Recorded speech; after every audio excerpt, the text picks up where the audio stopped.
Guys, paldo na naman ngayong araw. Pangatlong araw na to guys na maraming huli. Ayun po. Actually third batch na to. Bali natapos na sila dito sa unang bangka guys. Pero hindi ito ganoon kapuno. Kaya nakaabang yung ano dito. Yung mga itong susunod na bangka. Ayan, punong-puno yan. Boom, panot. Ngayon yung mga napalpag, ilalagay na nila sa tab. Ayan. Kaya na, maglalagay na sila sa tab guys.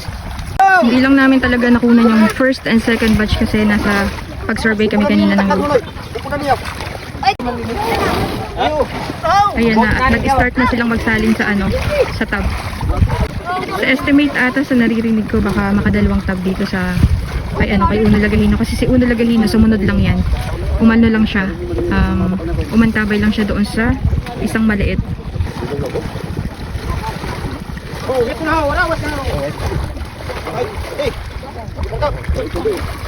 Ayun nga at nakaisang tab na sila.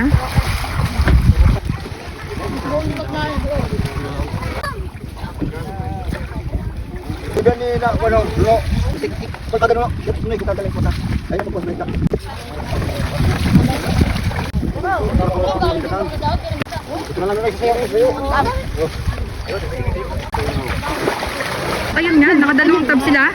Tapos ngayon naman papunta na sila doon sa maliit na bangka. Kaso lang doon na ata sila magpapalpag kasi ano na, pa-low tide na. Nagpe-prepare na sila guys, punong-puno pa yun no. Kahit sobrang init guys, lalapitan natin para makuha natin yung magandang view. Ayan, nag-start na silang magpalpag.